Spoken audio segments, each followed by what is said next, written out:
Hey, family. Steve Copeland from the Couch Conversation. Steve Copeland from the Couch Conversation.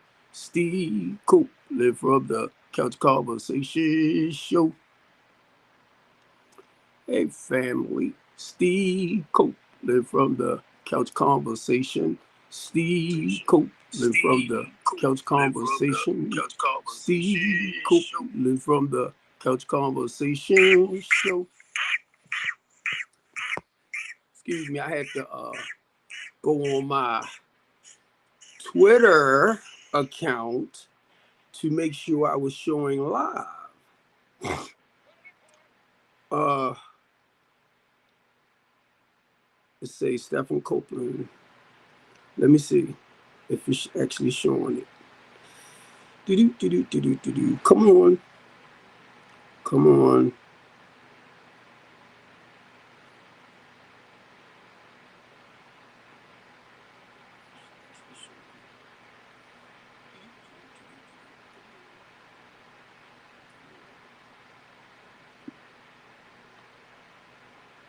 It's telling me must be doing something different now.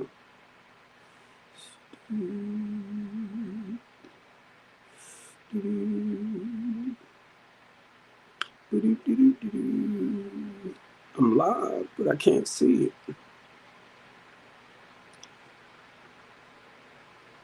Let's see. So I don't know if I have to record it like that. I'm gonna turn it down so it won't make a lot of noise. Yeah.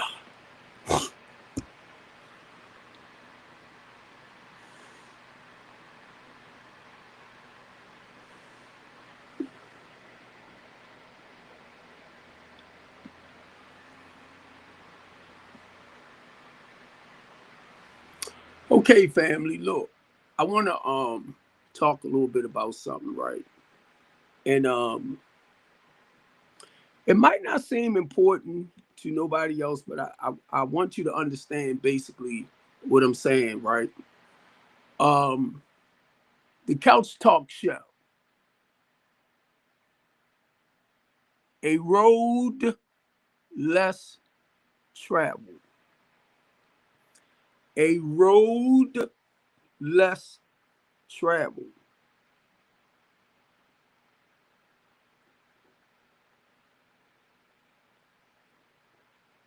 That's my topic.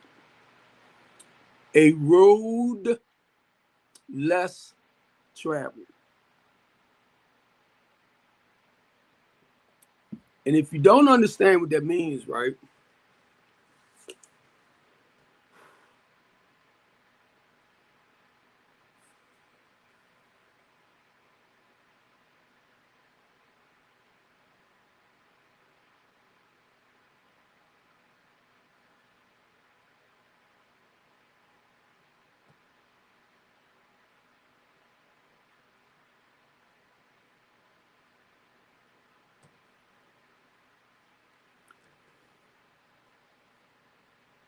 It talks about traveling down a road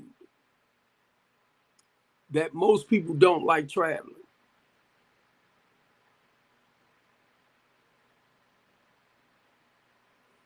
It talks about like self-awareness.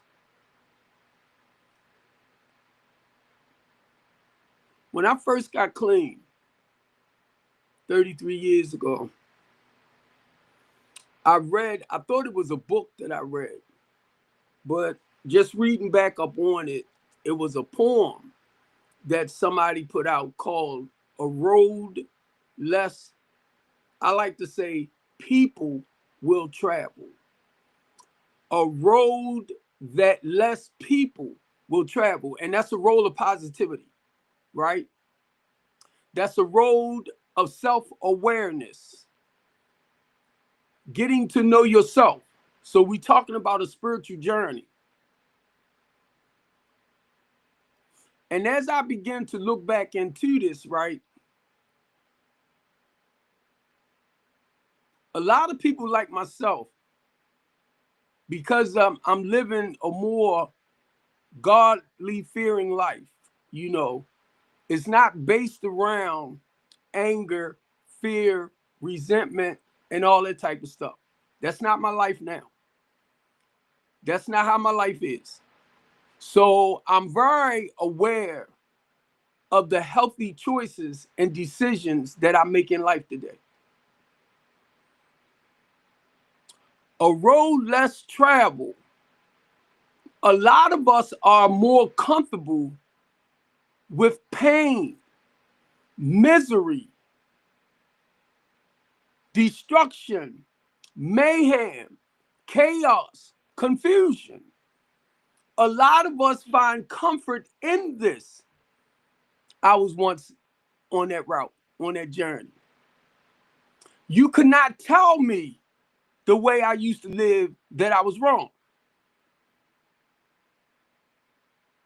When I did go to a therapist and the way I explained the life that I lived, and I told her, but I was a real happy child. She said, no, you wasn't. No, you wasn't. Because I lived a very destructive life. I hung out with corrupt people. When you live in the street lifestyle, it's nothing honorable about that. So guess what? It came to a point where I had to start making healthy decisions and healthy choices. That's what it talks about when it talks about a road less traveled. A road that less people want to travel because it holds you accountable.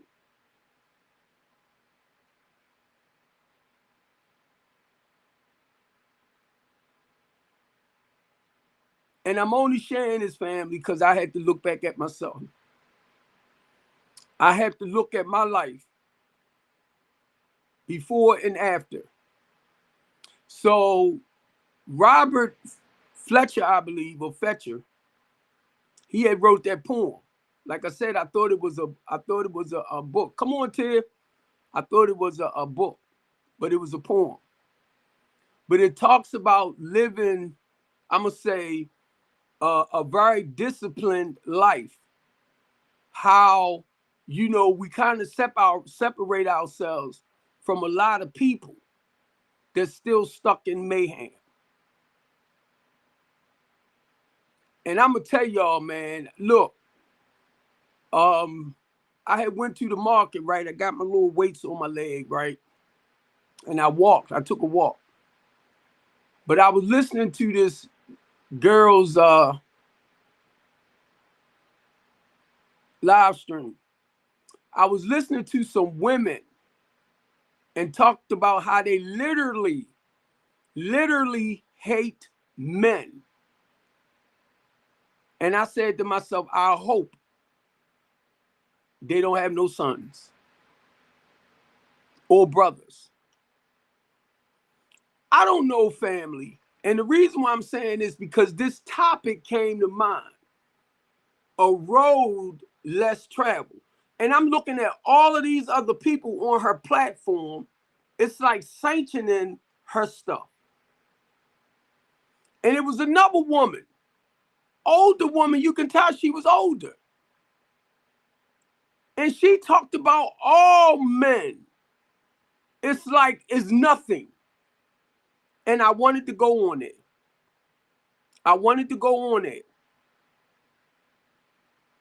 Because I wanted her to know. I have daughters. I've been married twice. No way in the world I will downgrade women like that. I have a son. I have nephews. No way in the world I would downgrade my nephews like that. And I'm going to tell y'all, I was downstairs making my coffee, right? And I'm thinking about what these women were saying. And I said, God darn it, I'm concerned about YT, the officer, stopping my son and unaliving my son. So you mean to tell me now I got to be afraid Because women, the way y'all talking, like y'all about to start unliving men. I said, oh my God. At one point, I was more worried about my son in the streets, but like being stopped by police.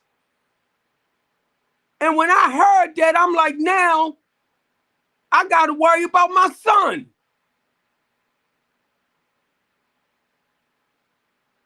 Because the way these black women are going now, y'all talking about basically I can't think of the word. Allowing, well, taking out men. Taking out men. I said, God dang. Men have a problem as it is, trying to just be men, black men. And now you got a group of women trying to tell women it's better to be with women than to be with men.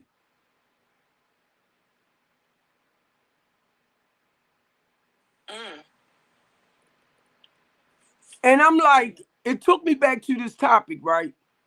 Because now I'm looking at the chaos, I'm looking at the confusion, I'm looking at the mayhem. And before I came upstairs, I'm like, I'm looking at the women that's saying it. And I'm like, you must didn't grow up with your father. Or your father done something to you that you hate men. Come on, because it's coming from somewhere. And not only that, I looked at it like this. You got to hate yourself. It ain't that man, it ain't that woman, it's that individual. For y'all to say what you did out your mouth. It's you that hate you. And I'm coming up the steps and I'm trying my best not to diagnose y'all. Anytime a woman will fix her mouth to say that, it took a man and a woman to create you. I'm like, I'll be 64 tomorrow, Popcorn. I don't even know if my father living or not. I don't hate him. You think I'm going to come up here, oh, I hate all men. Because my dad wasn't in my life. Do you think I'm going to do that? Know why I won't do it? Because I love me. And I love him, even though he's not here, because he laid with my mother and I'm here. Unless it's somebody else. But as far as I know his name. I just didn't have no middle initial. But I'm not hating him because I'll be 64 tomorrow and he haven't been a part of my life. I would love to know if he's still living. I would love to know if I got brothers and sisters. I ain't gonna sit up here and say, I hate all men or women. I was looking at my 2 ex-wives. I said, no matter what, my marriages didn't work. I still loved them. It just didn't work. I'm the one didn't work them. So I ain't gonna sit here and say all women are bad women. You're not. I had to look at myself and my picker, who I allow in my life. So I need to judge more carefully. You get me? You got to take responsibilities for your stuff. And I'm so tempted to say your name, sis, because if I'm not mistaken, you came on my platform. And for you to sit up there, I had to start my own. And I mean, she was spewing hate towards men. And I don't know if she liked, huh? When did it happen? Earlier? No, it wasn't here. I was on my way to the store, but I was sending my video over, and you know how you just listen to somebody's stuff until your stuff clear up. It was just a messy, nasty TikTok platform. Oh, see, yeah. And that's horrible, y'all. That's horrible. And knowing the stuff that I know today, right? And I'm sitting up here and I'm listening to these women. And I'm listening how people talk about the white man this and the white man that. And I'm looking at all the hatred we as black people spewing on black people. But you quick to say the white man and the white system. But then turn around and eat your own people up. I'm like, what in the freak is that? It's you. And then when I sit here and I tell y'all, some years, over 33 years ago, I was in the streets. I was putting out their poison. I was doing this. I was doing that. Only reason why I could say that, because I didn't realize I was trying to destroy my own community and people. Well, myself too. And it took me back. All I could think of was a road less people will travel. And that's a road of doing the right things in life. That's all he was talking about. Separating yourself from people that's not living basically a more positive way of life. That's all it was saying, basically.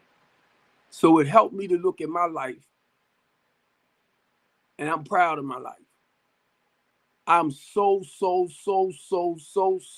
proud. I'm honored because I don't live like I used to. And the good part about it, I'm not miserable like I used to be. And I hear a lot of y'all, and it's so sad because I said I wasn't going to touch it. I said I wasn't going to do it because that's not what my show is about. But I mean, I'm just getting sick. How miserable Black people are, and your goal is to make other people's lives miserable. And I'm thinking about y'all recruiting people. Only thing I could think of was, what's that guy? He gone down. Them people that tend to do they get a whole island and bring a bunch of people over there and start, huh? Epstein, what up? What up? Hey, what's up? Not that one, the other one. What's his name? Jim Jones. Y'all making me think y'all trying to recruit a bunch of people. This women. Drink that Kool-Aid. I know. I'm like, women, get ready to strap up. God darn. If pump popcorn, I was like, this one lady, you can tell she was an older lady. Now, you know sometimes how they say all men, but I don't mean to generalize all men. She was like, yes, I'm talking about all men. Like, no man is no God. I'm like, they was lucky that platform was full. Because I would have came up there and asked her, what is your mental problems, miss? Because I know you ever been over 50. Mental problems. Come on. I want to know what your psychological problem is. Is it, look, only thing I can think of, be honest with y'all, when I hear women talk like that, and men, some men too, either you've been raped as a child, you've been abandoned as a child, or you've been abused as a child. So your hatred for a man runs deep. So the only person I can think of, rather he was in your life, it could have been an uncle, could have been a cousin, could have been a brother. But my thing is somebody, a male-wise, for you to say, man, hurt you. Or them passport bros? Them too. Because the passport bros ain't nothing but, to me, the 304s. Mm-hmm. They think I be joking, Brian, when I say that.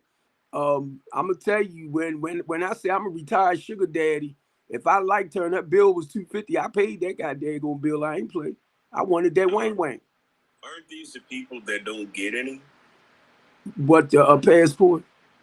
Not that. That's why they gotta leave. That's it. That they have to leave and go to a place where, you know, the thirst is a little different and it's a little desperate, and so that's basically what they have. And those are the only options they have. The same way you want to go overseas and call yourself fine and somebody traditional, you have traditional women here.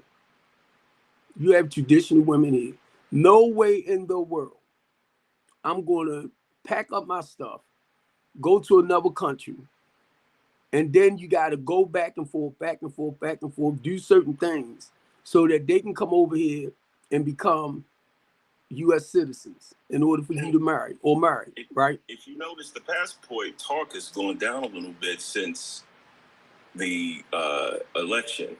And since Donald Trump took office, you know, prices are not as cheap as what they were during COVID. So, you know, that talk is kind of silenced a little bit. I would say that passport blows are actually the ones that are getting played, because They are. when they, you know, little do they know, when they go over to those countries to get, you know, foreign women, them foreign women, they be thinking that the women are incompetent because of the language barrier. But the majority of those countries learn English. They just know how to play their position and act like they're incompetent. The reason why they're getting played is because who wants to come to America and get a green card? You know what I'm saying? I mean, I would, if I come from poverty. You know what I'm saying? And they don't go to those type of women that got money. You know, not just because they're foreign doesn't mean that, you know, they're living in poverty, but they get the ones that are dire straight. You know what I'm saying? But those are the ones that Dubai. They're not going to Dubai. No.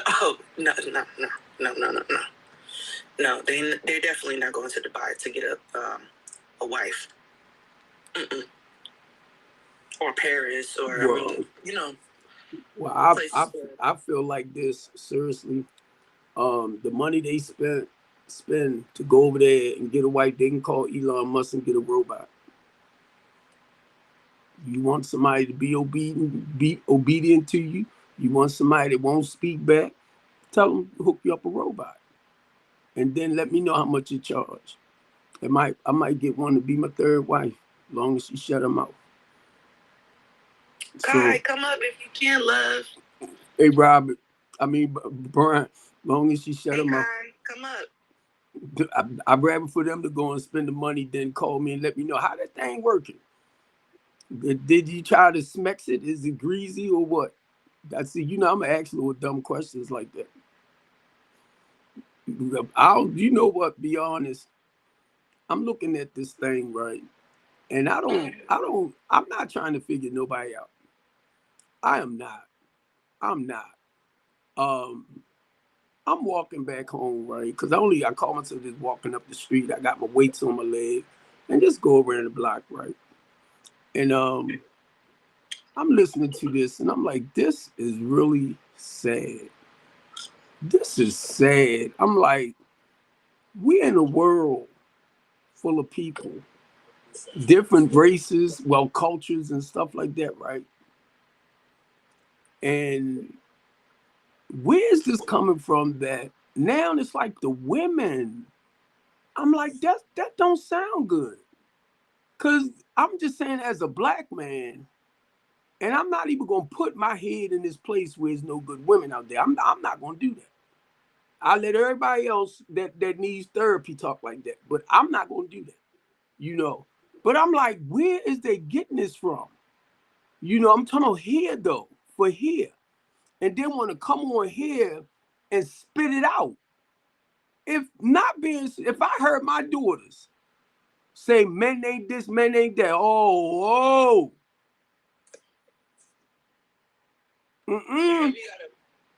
We gotta stop spewing out that rhetoric out towards society, especially in the black community, because it's creating gender wars. It's creating division. You read that, read it in Revelations.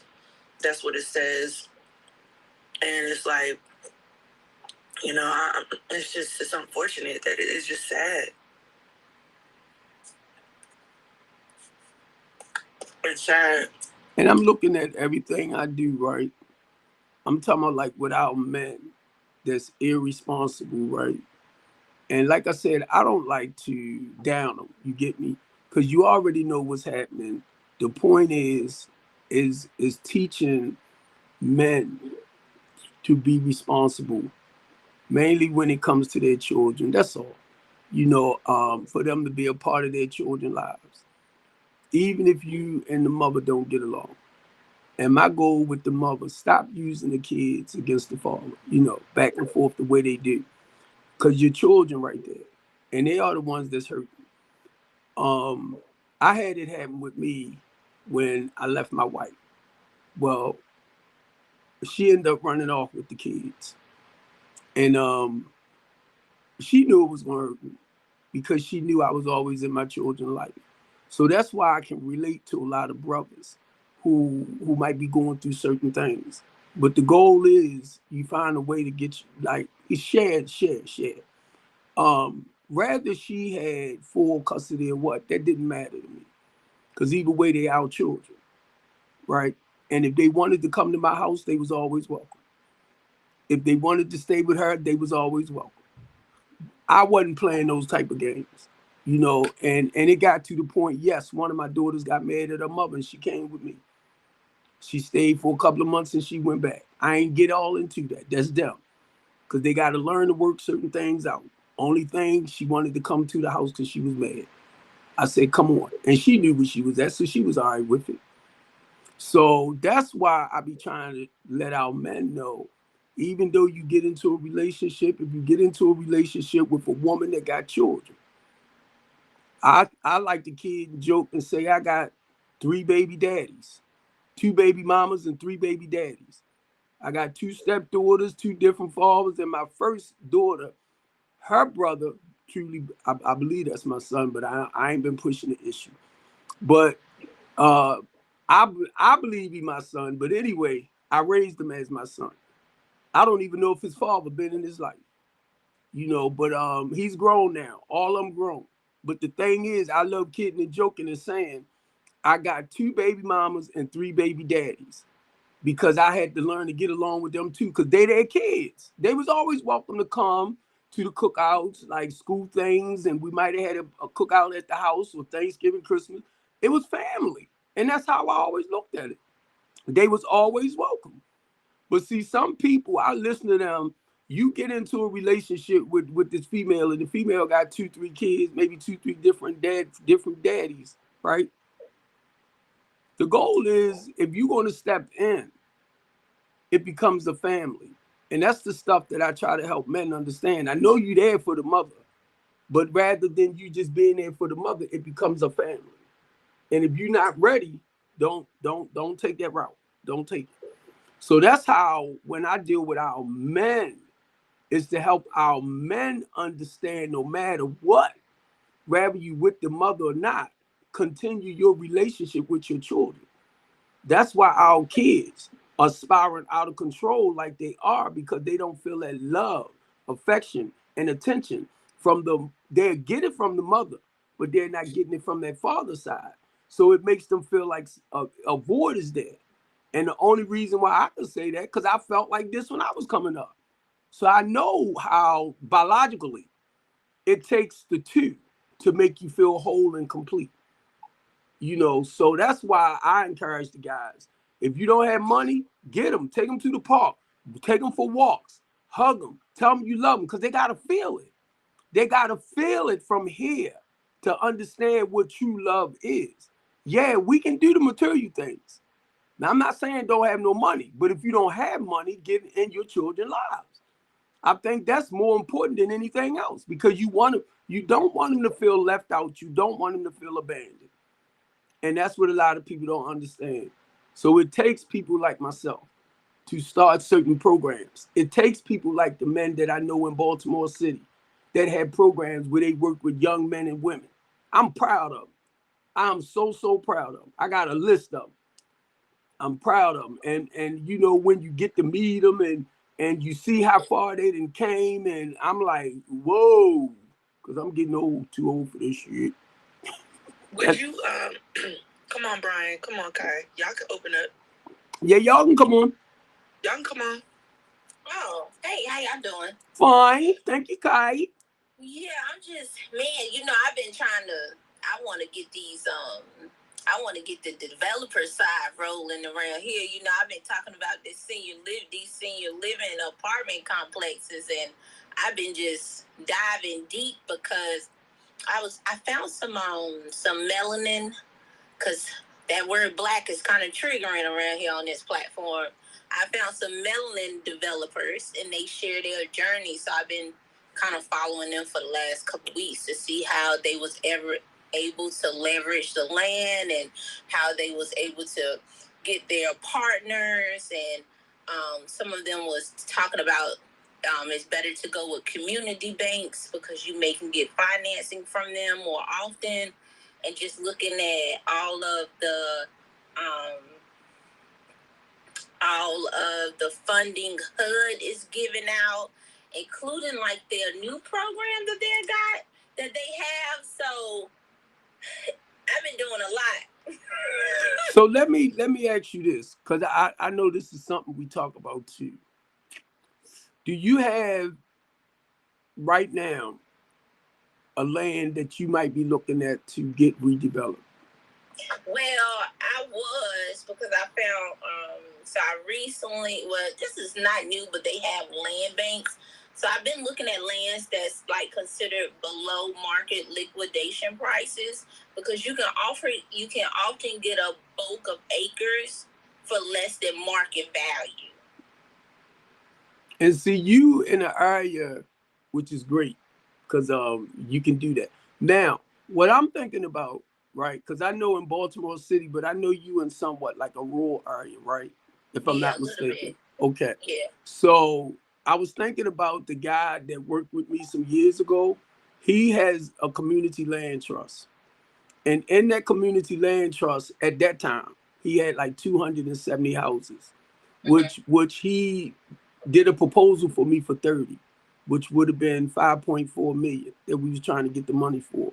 So what I'm looking at, let me take it back to this. You have your LLC and everything already started? Not yet, because I'm trying to learn. So I've been taking the real estate class, and then I've been partnering with this real estate broker, because she knows some people on that side since she developed her own brokerage. God, I think it's come on. for me. You're trying to learn the business first before Right. you See, that's what yeah, Kay, that's where I'm trying to take her, right? Because I'm the LLC. And my main goal with the temporary housing program is to prepare them to be put into permanent. So the ones that's in the housing program, like what Kay is trying to do, right? Say like Kay has a land in Baltimore and she's starting to develop. Now my goal is developing too, but Kay might have a house already set. One of my clients can go right in, or if not, Kay can sell it off to somebody else. That's how we do. First, you started in that sense, like where I'm at. I'll start here. If I don't have no houses straight, then I'll send them to somebody that already have it. Because that's why we connect. Thank you, Kay. So that's why I'm trying to see where she at with the LLC wise. Because what I will do too, Kay, as an LLC, and me and you come together as business partners, I can use your information, right? Long as your credit score is great, to get us the money to do that development. Yeah. So now, guess what, Kay? I'll go into broker mode. I'll go, because 9 times out of 10, we got to deal with the city. So you have to know who's in those areas. You got it. Who's in those areas that basically somebody else might be bidding on it. But if we want it, certain people, you gotta know who to talk to. You get me? That's all I'm trying to get to, okay? Right, but what I'm learning is, because I gotta be in a room that's productive. There you go. It's like talking about real life, how we make things happen, right? And I do think, so what they do is they keep building their portfolio. So like me, I want to eventually get to like the senior living apartments that have like 150, 200, 300, but you got to build your portfolio first, right? Thank you for saying that. Thank you. So I'm not really against starting with the inner cities, because you already have revitalization programs that exist there where you can actually get the building at a liquidation price, right? And then you can get seed funding, you can get your like your investors, you can get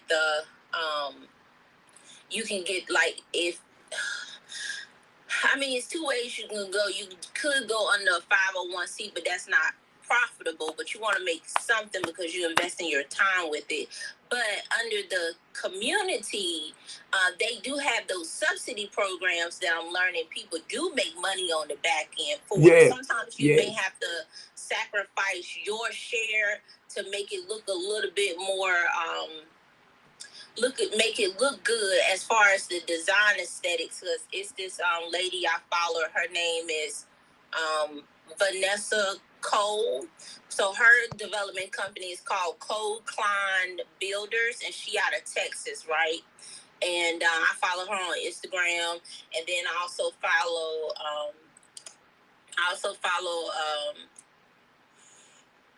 Sam Dosing, which he goes around talking to developers about like how they get started, what you look at and stuff. So I don't even think it's a bad thing like developing the inner city. But see, I notice when you talk about it, people be against it and they want to go to all this other bull crap conversation about African Americans paying African. They get so derailed about how to really start building the community, and it don't really benefit us either way, right? Because if we're staying stuck around the same thing. But I'm not opposed to the inner cities because there's a lot of vacant buildings. Right. Factories don't move out. That's the problem in the South, is that we have vacant buildings that's being revitalized into homes, like the subsidy apartment, low income driven apartments, because they was once factories, but you can rezone them for residential. But that take years from what I'm learning. I'm still learning all of these things, but this is what I got so far. You better get into it, because I'll tell you now, that's how gentrification starts. You don't think that developers be trying to see like abandoned buildings and trying to gravitate to seeing how they can revamp the inner cities? Right. You know what? Let me say this, because you right on track. Everything you say and you are right on track, right? And I'm gonna just say this. I'm gonna say this to show you where we at. Remember when I said I was sitting in the church and the Holy Spirit hit me and said, I need you more out there than in here, talking about the community, right? And I'm like, I ain't going out there, blah, blah, blah. So the Spirit in me, who can better help my people? But look, what I'm trying to get to, the rehabbing and the revitalizing houses, KY, that's the Spirit said that. And not only that, 4 multi-purpose centers for inner city youth. That's what he laid on my spirit. So whenever I talk to somebody, when we sit down, like you saying, because your stuff got your portfolio, your paperwork, everything got to be in order, right? So now, with the housing portion is fine. It's now getting into the rehabbing and redeveloping part of it. And I love what you said, right? Because I was looking for it to happen overnight, but everything takes time. And I realized what God is doing. You know, he's preparing me. That's why with everything you said, I'm like, you right there. But you got to make sure your papers is fine. This is what I got a billionaire that's working with me, right? Now, let me show you this, Kay, because she's not lying. The 30 houses that I had the contract for, I have a lender, everything, designer, all that, everything you say in the whole team. But anyway, each house was $10,000. So it probably would have took about $60,000 to fix each of them up. So kind of calculated now. Now, each house we had to show at least $180,000 for the house. That's like the sale price of what you're saying. Now, guess what you said, Kay? The government subsidy was going to pay $40,000 to $50,000. That took it off the house, right? So the house would have went down from 180 to 130, between 40 and 50. 10,000 of it would have went towards closing costs. So now the house itself is going for like 130. So everything, that's why I said you right on the track. So, and look, when they started talking about cutting out these government funding programs for this and that in Section 8, I ain't paying no daggone attention to that. The reason why, because they can't cut out everything. Right, they can say, you got it. Every state has it's like a subsidy home buying program. It's called the down payment assistance program. And that's not even, that's people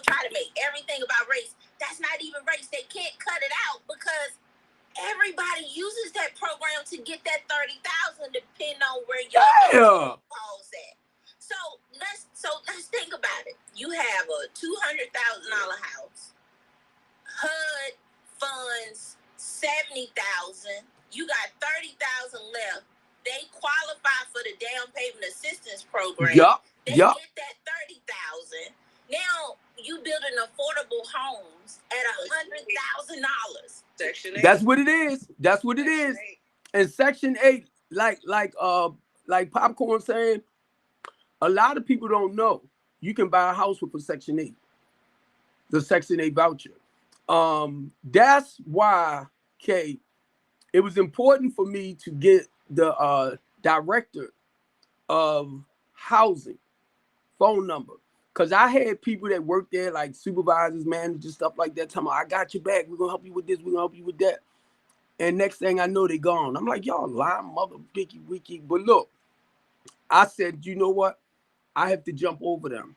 Even with homeless services, I have the director of homeless services number as well. Because reason why I'm saying that, because they got funding for the people, right? Mainly when you're trying to do low income housing, like we're talking, Kay, and they got that government funding. Now I'm gonna show you where I'm at, because you mentioned it too. At first, Kay, I was looking for investors, business partners, and sponsors. And I'm not gonna say I'm not now. If they come, please come. Y'all welcome. Come. But this where I'm at with that 2K. I'm looking for philanthropists now. So I know this lady. I don't know, you might know her, but her name is Grant Guru. So she deals with a lot of that. But my thing is, for the money that we need, because we need millions. If it's no more than 1 million to do like 10 houses, I'm just using that as an example. Yeah. You know, but we need millions, because we talk about building back up in the community, right? Developing that community. So now, my meeting that I had not too long ago, right? It was bringing other Black business partners to come out and we come together. So my thing is, Kay, anytime, see, I'm here and I'm doing temporary to permanent. So I'm preparing them. That's why we look for the outside. That's why we look for the professionals to teach them everything they need to know. Financing, getting their credit scores up. You know, you got to have that whole team to do everything. So I'm here. And that's why I need people to come over like this. Come with your business. Come with your expertise to add to it.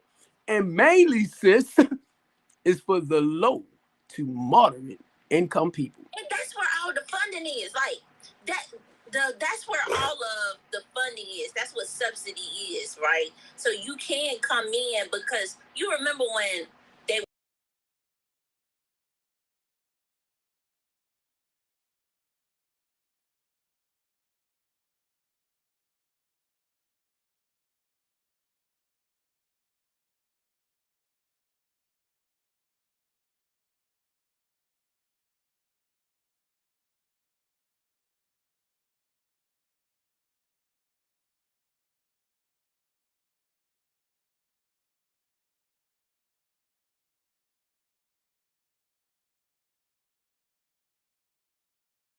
Be nice now. I'm telling you, because I used to come for our politicians like crazy. But then it hit me, Steve, you're going to need them. So you got to get on that good side. You get me? That's why I try to, you know, you right. Right. You can't talk about, because, I mean, it's only 14% of us. Right. We all know everybody ain't going. So you talking about maybe 6% will stay, 8% may, and then you got the iffy people in between, whether they want to move back or not. So you can't do that, because you